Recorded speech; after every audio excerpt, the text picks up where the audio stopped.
자, 자유한국당 박근혜 전 대통령과 서청원, 최경환 의원 등 이른바 친박 인사에 대한 인적 청산 문제 지금 어떻게 되고 있습니까? 네, 관련 논의가 이번 주 내로 마무리될 것으로 보입니다. 자유한국당은 현재 박 전 대통령 당사자의 의사 타진을 기다리고 있는데 이 박 전 대통령은 자진 탈당을 권유하는 친박계의 접촉에 묵묵부답인 상황입니다. 때문에 당내 지도부 중에서 친박계 인사들도 박 전 대통령의 출당 문제에 대해서 본인의 해명을 들어야 한다는 방향에서 출당은 어쩔 수 없다는 방향으로 입장을 선회하고 있습니다. 자유한국당이 친박 청산에 속도를 내는 것은 바른정당과의 통합 일정이 눈앞에 다가왔기 때문입니다. 자, 문재인 대통령 헌법재판관은 어제 지명을 했습니다마는 헌법재판소장은 지명을 안 했어요. 언제 지명을 할까요? 네, 지금 청와대로서는 이 상황이 진행이 절차대로 이루어지고 있다는 점을 강조하고 있습니다. 유남석 헌법재판관 후보자가 국회 인사청문을 통과해서 헌재가 구인의 완전체로 거듭나면은 이 재판관 중에서 소장을 임명한다는 법 취지에 따라서 후속 조치를 하겠다는 겁니다. 일단 문 대통령은 유 후보자에 대한 국회 인사청문 과정은 물론 헌재 소장 임기에 대한 국회 입법 상황을 지켜보면서 헌재 소장 지명 시점을 고민할 것으로 보입니다. 지금까지 국회에서 TV조선 윤을입니다. 자, 박근혜 전 대통령 오늘 재판이 있었습니다. 그렇지만 역시나 예상처럼 재판에 나오지 않았습니다. 이미 변호인단 총사퇴를 통해서 재판 보이콧을 시사하면서 예고가 됐던 상황입니다.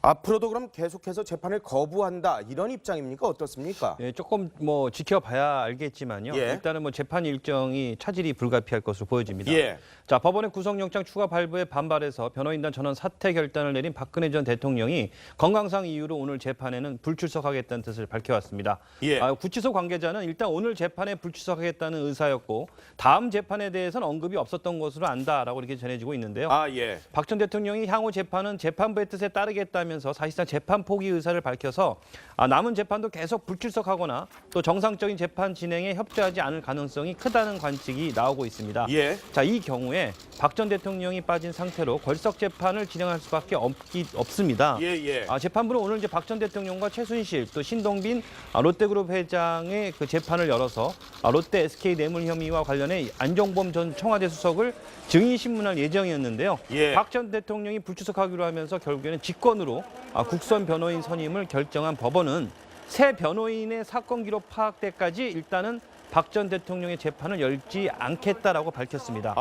법조계에서는 박 전 대통령과 최순실 또 신동빈 회장의 변론을 분리해서 심리할 가능성이 점쳐지고 있다 이렇게 해석을 하고 있습니다. 새로운 변호사가 사건 기록을 다 볼 때까지는 재판을 연기하는 상당 기일 재판이 좀 길어질 수 있을 것 같은데, 자, 그런데 재판부는 국선 변호인 선임한다라고 했습니다마는 국선 변호를 누가 맡을까요?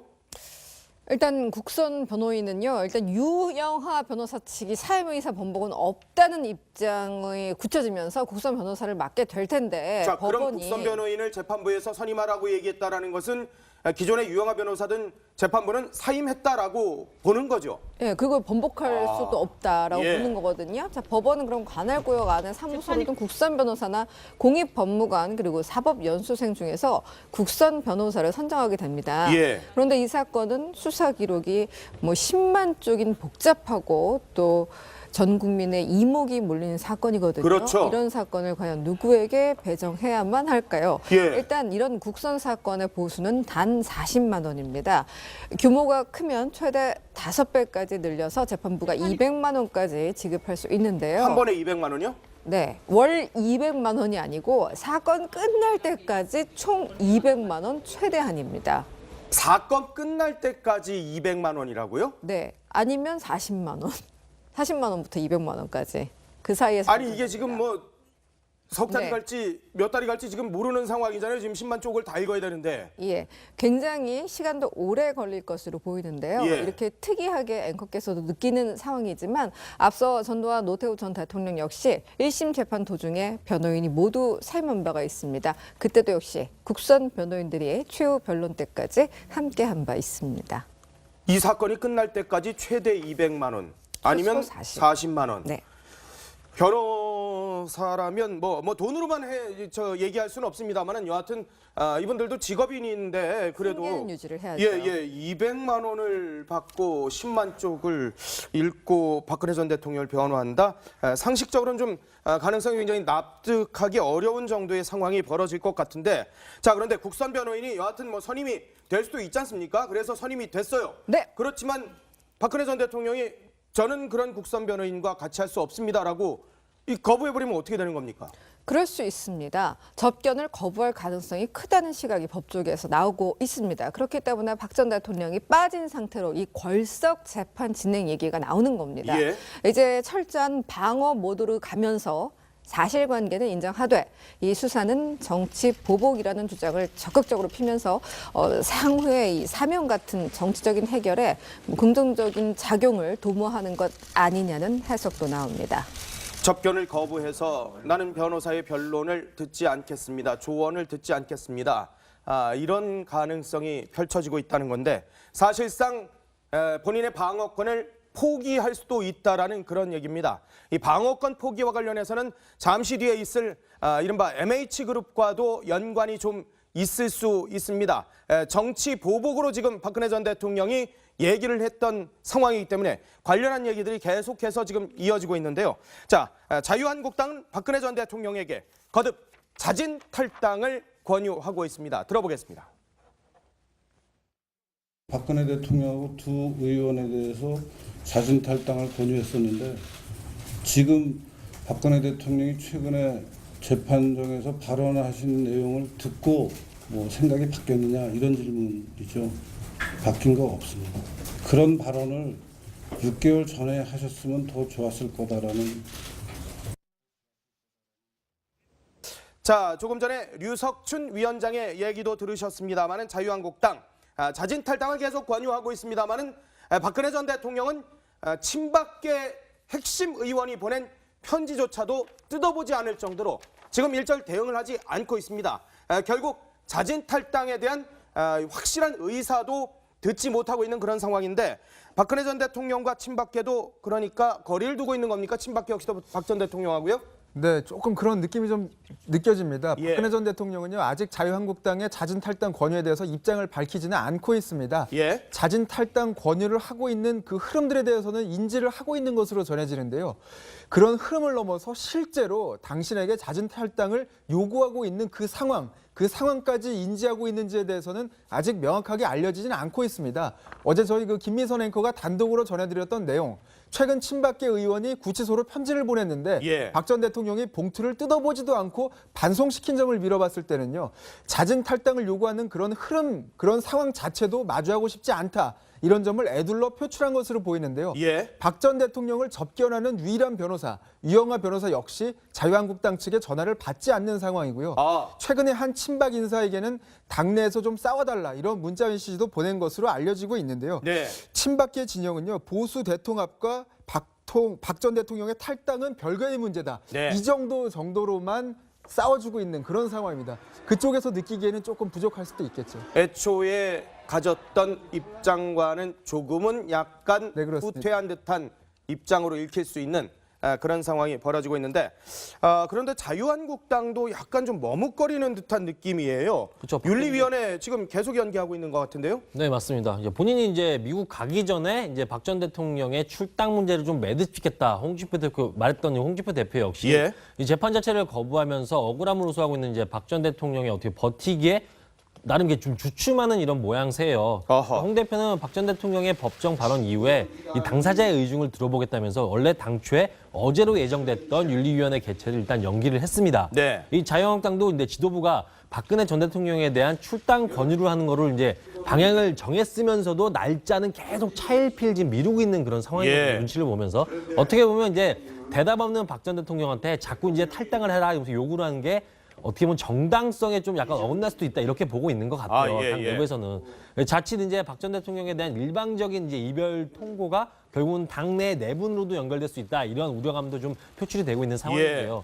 당내 친박 세력의 이제 반발도 같은 맥락으로 해석이 됩니다. 일단 박대출 한국당 의원 같은 경우는 입장문을 냈는데 뭐라고 했냐면 정치적 책임을 물어서 당적을 강제로 정리하는 거는 정치적이나 도의적으로 인간적으로 너무 가혹한 거다. 예. 자신에게 맡길 거를 좀 간곡히 부탁한다. 이렇게 호소까지 했거든요. 예. 어떻게 보면 하지만 이제 옥중에 있는 박 전 대통령의 이제 의사가 타진이 되던 간에 안 되던 간에 윤리위 자체는 일단은 현재 상황이 왔기 때문에 이번 주 내에 열리고 예. 강제 출당에 대한 절차 부분도 이번 주 내는 좀 착수가 될 걸로 일단 예측은 되고 있는 상황입니다. 그렇군요. 그런 가운데 또 박근혜 전 대통령이 구치소에서 심각한 인권 침해를 당하고 있다라는 미국 CNN 보도 파문. 이게 커지고 있는데 장외에서 인권 침해냐 특혜 수용이냐 뭐 지금 설전이 엄청난가 봅니다. 그렇습니다. 어제 저희가 이제 보도했듯이요. 미국 CNN 방송은 박 전 대통령의 국제 법률팀인 MH그룹을 인용해서 차가운 감방에서 잠도 제대로 못 자면서 인권 침해를 당하고 있다라고 이렇게 보도를 했는데요. 예. 이런 내용의 문건을 이제 유엔 인권위원회에 이제 제출할 걸 계획인 것으로 이제 전해지고 있습니다. 예, 예. 자, 이를 놓고 이제 법정 밖에서는요. 박 전 대통령 측이 구치소에서의 인권 침해를 주장하면서 이제 장외 여론전이 펼쳐지고 있습니다. 예. 자, 구치소 측은 오히려 박 전 대통령은 일반 수용자 67명이 쓰는 방을 개조해서 만든 방을 혼자 사용하고 있다라고 이렇게 밝혔지 않습니까? 네, 네. 이를 두고 또 뚜렷한 법적 근거 없이 예우를 했다는 또 정반대의 비판도 또 나오고 있습니다. 예. 그러니까 한쪽에서는 황제 수용이다. 또 다른 한쪽에서는 인권 침해다라고 주장하고 있는데 황제 수용이라는 주장과 인권 침해라는 극과 극의 주장이 나오는 이유는 박 전 대통령이 65이라는 어떤 나이와 또 여성이라는 점 그리고 어허. 재직 중 탄핵된 전직 대통령이라는 점 때문인 것으로 보여지는데요. 예, 예. 자, 전직 대통령 예우에 관한 법률 7조에 따르면 재직 중 탄핵 결정을 받아 퇴임한 경우에도 필요한 기간의 경호와 경비를 받도록 돼 있습니다. 아하. 그래서 구치소에 수감된 탄핵 대통령이라 하더라도 필요한 경호와 경비는 받도록 일단 법적으로는 규정하고 있습니다. 아, 박근혜 전 대통령의 인권 침해를 주장하는 바로 MH그룹의 실체. 자, 이게 뭐냐? 이 궁금증 커지고 있는데 여기 대표가 인권 문제 전문가예요? 네, 그렇습니다. 홈페이지 상에는 그렇게 나와 있습니다. 예. MH그룹 홈페이지를 보면요. 자신들을 고위급 인사들의 법률 자문 그리고 외교 문제 등을 전문적으로 다루는 국제 법무팀이라고 소개를 해놨습니다. 예. 영국인 법률가들이 주도하는 듯한 그런 모양인데요. 리비아의 독재자 카다피의 차남을 변호하기도 했습니다. 저분이 지금 대표죠. 대표입니다. 여성인데. 네, 그렇습니다. 뭐 미모의 여성이다 뭐 이런 이야기도 나오는데요. 어허. 홈페이지에 보도자료 4건을 올려놨는데요. 예, 예. 그 4건을 보면요. 카다피의 차남을 석방시켜야 한다. 이런 내용의 성명서를 제외를 하면 나머지 3건 모두 박 전 대통령과 관련된 그런 내용들입니다. 예, 예. 더 자세한 검색을 시도해 보려고 하니까요. 비밀번호를 좀 요구하기도 했고요. 뭔가 좀 베일에 쌓여 있는 듯한 그런 분위기도 조금 느껴졌습니다. 지금 언뜻 보기에 저 여성 그 대표분 굉장히 미모에다가 젊은 여성으로 보여지는데 어떤 사람이에요? 뭐 스펙이 굉장히 화려하다라는 얘기도 있던데. 네, 그렇습니다. 미샤나 호세이니 운 이름은 이렇고요. 영국 옥스퍼드 대학교 강사로 소개가 되어 있습니다. 아. 국제 인권과 중동 문제가 주 연구 분야로서요. 다른 변호사들과 함께 국제 형사 재판소와 아프리카 인권법원의 주요 판결에 영향을 미쳐왔던 것으로 전해지고 있습니다. 예. 호세이니 운 대표는요. 한 언론과의 인터뷰에서 유엔 인권이사회에 박 전 대통령 인권 침해와 관련된 자료를 곧 우편으로 보낼 예정이라고 했습니다. 예, 예. MH그룹은요. 박 전 대통령 사건 담당자로서 로드니 닉슨 변호사를 고용을 했는데요. 예, 예. 이 닉슨 변호사는요. 딕슨 변호사요? 딕슨 변호사는요. 영국 출신으로 국제범죄와 범죄 인도 등이 전문이고 영국 왕실 변호사 자격증도 갖고 있는 것으로 전해집니다. 어허. 자, 그러니까 이 대표도 인권 전문 변호사 그리고 이 박근혜 전 대통령의 변호사로 고용이 된 분도 왕실 변호사를 지냈던 그냥 언뜻 생각하기에는 이거 이름 없는 뭐 이 그룹에서 이렇게 했나라는 생각도 사실 처음에는 좀 개인적으로 들었었습니다. 그런데 지금 알아보니까 MH그룹이 저희가 생각했던 것보다는 굉장히 탄탄한 국제적인 어떤 명성과 인맥과 경험을 갖추고 있는 듯한 그런 모습인 것 같은데 자, 그런데 궁금한 것은 과연 이 사건을 MH그룹에 누가 의뢰를 했느냐? 박근혜 전 대통령이 분명 의뢰를 한 거는 아닌 것 같은데 자, MH그룹 변호사에게 직접 물어봤습니다. 들어보겠습니다. I'm not trying to be difficult. It's just build team and stuff. It's better to just kind of do this together. So 자, 그러니까 MH그룹 관계자들은 의뢰자들이 보복의 두려움을 느낄 수 있기 때문에 누구인지는 공개하지 않겠다 이런 입장인데 네. 어떻습니까? 그래도 저희가 취재를 해봤지 않습니까? 정말 취재가 어려웠습니다. 예. 그 두려움을 느낄 수 있기 때문에 밝힐 수 없다. 바로 미샤나 MH 대표의 발언인데요. 그런데 취재를 하면 할수록 정말 너무 어려웠습니다. 예. 통화하는 사람마다 정치적 보복을 언급하면서 극도로 신경을 쓰고 있는 모습을 보였습니다. 예. 일단 박 전 대통령의 기존 변호인단이 의뢰한 것은 확실히 아닌 것으로 보입니다. 일부 지지자들 그중에서도 태극기 집회를 주도했던 몇몇 분들이 자의적으로 지난 8월부터 준비한 정황이 포착됐는데요. 예. 특히 지난달 27일에는요. 조선일보에 이 MH그룹이 박 전 대통령 인권 유린을 유엔과 국제사회가 공동으로 조사한다는 이런 광고를 재개하기도 했습니다. 이 광고가 그러니까 조선일보의 MH그룹이 직접 낸 광고입니까? 네, 9월 27일에 낸 광고입니다. 아하. 이 광고는 탈북자 출신 여성이죠. 이혜란 씨가 지인의 부탁을 받고 절차상 의뢰를 진행했다고 저에게 직접 밝혔습니다. 예. MH그룹에 의뢰한 사람은 그럼 누구냐라고 물었는데 그 사람은 또 모른다고 답을 했습니다. 예. 정치적 보복 같은 것을 역시 언급하기도 했습니다. 예. 박 전 대통령 전 변호인단 중 한 인사는 이런 발언을 하기도 했습니다. 국내외에 태극기 집회에 나섰던 인사들이 주도한 것이다. 이렇게 정리를 해주기도 했습니다. 예. 그래서 탄핵 재판 변호를 맡았던 김평우 변호사 아니냐는 얘기도 나오고 있고요. 예. 또 유엔 청원 운동을 벌여왔던 서석구 변호사도 역시 시선이 모이고 있습니다. 직접 투쟁을 암시하는 발언 들어보시겠습니다. 미국, 캐나다, 독일, 호주에서 유엔에다가 그 청원 운동을 벌였잖아요. 아마 그것에 관심을 둔 그 법률 그 영국과 유럽의 유명한 변호사들이 그렇게 나선 것 같아요.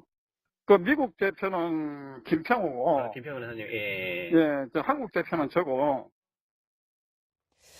일단 박 전 대통령 기존 변호인단 측은요. MH그룹이 어떤 곳인지는 모른다면서 철저히 선을 긋고는 있지만 예. 어제보다는 조금 입장이 열렸습니다. 해외에도 많은 지지자분들이 있으니까 걱정하는 움직임들이 일어날 수는 있을 것 같다고 여지를 열어뒀습니다. 그렇다면 정리해본다면 이 MH그룹에 의뢰한 분들은 일부 태극기 집회를 주도했던 분들로 짐작이 되어지고 박근혜 전 대통령과는 별개로 자의적으로 지금 이런 상황들을 만든 것으로 해석할 수 있는 것이죠. 그러면서 굉장히 보안에 신경을 쓰고요. 정치 보복의 두려움이 네. 있기 때문이다라는 단어를 쓰고 있다라는 거죠. 네. 뭐 누구라고 지금 계속해서 전해드립니다만은 정확하게 말씀드릴 수는 없습니다만 대체로 박근혜 전 대통령의 변호를 맡았고 태극기 집회를 주도했던 그런 분들이 MH그룹에 이 문제를 의뢰했을 것으로 추정은 됩니다. MH그룹과 이분들은 박근혜 전 대통령의 수감 생활 문제에 이어서 아마 이르면 다음 주쯤에는 박근혜 전 대통령에 대한 주 4회 재판의 부당성을 국제사회에 알릴 것으로 지금 전해지고 있습니다. 주 4회 재판은 전 세계적으로 유례를 찾기 힘든 피고인의 방어권을 극도로 제한하는 것인데다가 여론에 떠밀린 반인권적 행태라는 것이 이분들의 주장인데 과연 어느 정도나 설득력을 가질지 지켜보도록 하겠습니다. 자, 그런데 이렇게 파장이 큰 보도임에도 불구하고 정치권의 반응은 사실 좀 잠잠해요. 네, 정치권은 말을 아끼고 있는 분위기요. 어떻게 보면 민주당과 국민의당은 물론 이제 박 전 대통령의 소속 정당이죠. 자유한국당 역시 현재 논평을 최대한 자제하고 있는 그런 분위기입니다. 예. 이 민주당 소속 이재명 성남시장만이 이제 본인 자신의 페이스북에 글을 올렸었는데 그랬어요. 다른 수감자들에 비해서 넓은 독방에서 이제 샤워 시설과 문이 달린 화장실 이런 각종 편의가 제공되고 있다. 예. 그런데도 여기서 인권 침해 운운하고 있으니 참 어이가 없다 이렇게 적었을 정도거든요. 예. 그러니까 어떻게 보면 물론 자유한국당의 경우 이제 박 전 대통령의 출당 움직임과 맞물려서 좀 논란이 커질 가능성이 있다 보니까 자제하는 걸 수도 있는데 그 예. 이후에는 이제 어떠한 공식적인 말을 할 수도 있겠죠. 그렇군요. 알겠습니다. 계속해서 다음 주제로 가보도록 하겠습니다. 소장 임기에 대한 국회 입법 상황을 지켜보면서 헌재 소장 지명 시점을 고민할 것으로 보입니다. 지금까지 국회에서 TV조선 윤율입니다. 자, 박근혜 전 대통령 오늘 재판이 있었습니다. 그렇지만 역시나 예상처럼 재판에 나오지 않았습니다. 이미 변호인단 총사퇴를 통해서 재판 보이콧을 시사하면서 예고가 됐던 상황입니다. 앞으로도 그럼 계속해서 재판을 거부한다 이런 입장입니까? 어떻습니까? 예, 조금 뭐 지켜봐야 알겠지만요. 예. 일단은 뭐 재판 일정이 차질이 불가피할 것으로 보여집니다. 예. 자, 법원의 구속영장 추가 발부에 반발해서 변호인단 전원 사퇴 결단을 내린 박근혜 전 대통령이 건강상 이유로 오늘 재판에는 불출석하겠다는 뜻을 밝혀왔습니다. 예. 구치소 관계자는 일단 오늘 재판에 불출석하겠다는 의사였고 다음 재판에 대해서는 언급이 없었던 것으로 안다라고 이렇게 전해지고 있는데요. 예. 박 전 대통령이 향후 재판은 재판부의 뜻에 따르겠다면서 사실상 재판 포기 의사를 밝혀서 남은 재판도 계속 불출석하거나 또 정상적인 재판 진행에 협조하지 않을 가능성이 크다는 관측이 나오고 있습니다. 예. 자, 이 경우에 박 전 대통령이 빠진 상태로 걸석 재판을 진행할 수밖에 없습니다. 예. 재판부는 오늘 이제 박 전 대통령과 최순실 또 신동빈 롯데그룹 회장의 그 재판을 열어서 롯데 SK 뇌물 혐의와 정도의 상황이 벌어질 것 같은데, 자, 그런데 국선 변호인이 여하튼 뭐 선임이 될 수도 있지 않습니까? 그래서 선임이 됐어요. 네. 그렇지만 박근혜 전 대통령이 저는 그런 국선 변호인과 같이 할 수 없습니다라고 거부해버리면 어떻게 되는 겁니까? 그럴 수 있습니다. 접견을 거부할 가능성이 크다는 시각이 법조계에서 나오고 있습니다. 그렇기 때문에 박 전 대통령이 빠진 상태로 이 걸석 재판 진행 얘기가 나오는 겁니다. 예. 이제 철저한 방어 모드로 가면서 사실관계는 인정하되 이 수사는 정치 보복이라는 주장을 적극적으로 피면서 향후에 이 사명 같은 정치적인 해결에 긍정적인 작용을 도모하는 것 아니냐는 해석도 나옵니다. 접견을 거부해서 나는 변호사의 변론을 듣지 않겠습니다. 조언을 듣지 않겠습니다. 이런 가능성이 펼쳐지고 있다는 건데, 사실상 본인의 방어권을 포기할 수도 있다라는 그런 얘기입니다. 이 방어권 포기와 관련해서는 잠시 뒤에 있을 이른바 MH그룹과도 연관이 좀 있을 수 있습니다.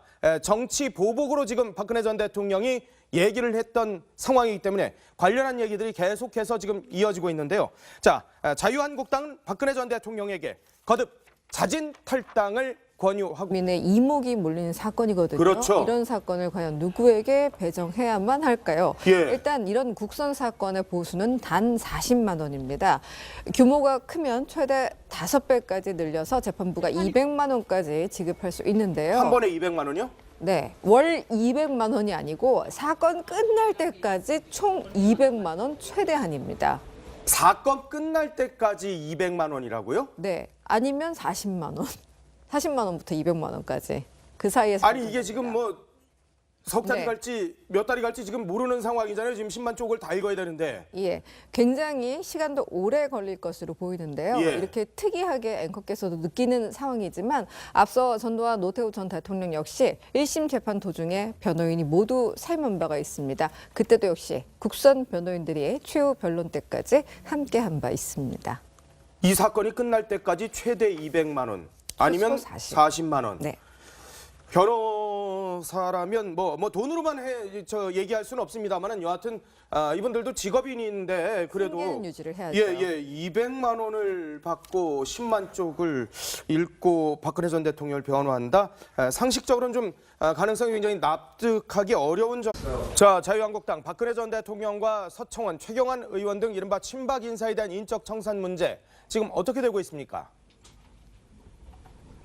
네, 관련 논의가 이번 주 내로 마무리될 것으로 보입니다. 자유한국당은 현재 박 전 대통령 당사자의 의사 타진을 기다리고 있는데 이 박 전 대통령은 자진 탈당을 권유하는 친박계의 접촉에 묵묵부답인 상황입니다. 때문에 당내 지도부 중에서 친박계 인사들도 박 전 대통령의 출당 문제에 대해서 본인의 해명을 들어야 한다는 방향에서 출당은 어쩔 수 없다는 방향으로 입장을 선회하고 있습니다. 자유한국당이 친박 청산에 속도를 내는 것은 바른정당과의 통합 일정이 눈앞에 다가왔기 때문입니다. 자, 문재인 대통령 헌법재판관은 어제 지명을 했습니다마는 헌법재판소장은 지명을 안 했어요. 언제 지명을 할까요?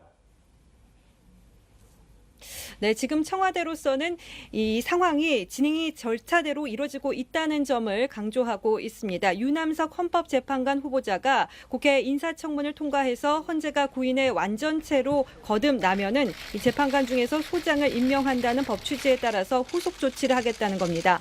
일단 문 대통령은 유 후보자에 대한 국회 인사청문 과정은 물론 헌재 관련해 안종범 전 청와대 수석을 증인 신문할 예정이었는데요. 예. 박 전 대통령이 불출석하기로 하면서 결국에는 직권으로 국선 변호인 선임을 결정한 법원은 새 변호인의 사건 기록 파악 때까지 일단은 박 전 대통령의 재판을 열지 않겠다라고 밝혔습니다. 법조계에서는 박 전 대통령과 최순실 또 신동민 회장의 변론을 분리해서 심리할 가능성이 점쳐지고 있다 이렇게 해석을 하고 있습니다. 새로운 변호사가 사건 기록을 다 볼 때까지는 재판을 연기하는 상당기일 재판이 좀 길어질 수 있을 것 같은데, 자, 그런데 재판부는 국선 변호인 선임한다라고 했습니다마는 국선 변호를 누가 맡을까요? 일단 국선 변호인은요. 일단 유영하 변호사 측이 사임의사 번복은 없다는 입장이 굳혀지면서 국선 변호사를 맡게 될 텐데 자, 그럼 법원이 국선 변호인을 재판부에서 선임하라고 얘기했다라는 것은 기존의 유영하 변호사든 재판부는 사임했다라고 보는 거죠. 예, 그걸 번복할 수도 없다라고 예. 보는 거거든요. 자, 법원은 그럼 관할구역 안에 사무소를 둔 국선 변호사나 공익법무관 그리고 사법연수생 중에서 국선 변호사를 선정하게 됩니다. 예. 그런데 이 사건은 수사 기록이 뭐 10만 쪽인 복잡하고 또 전 국민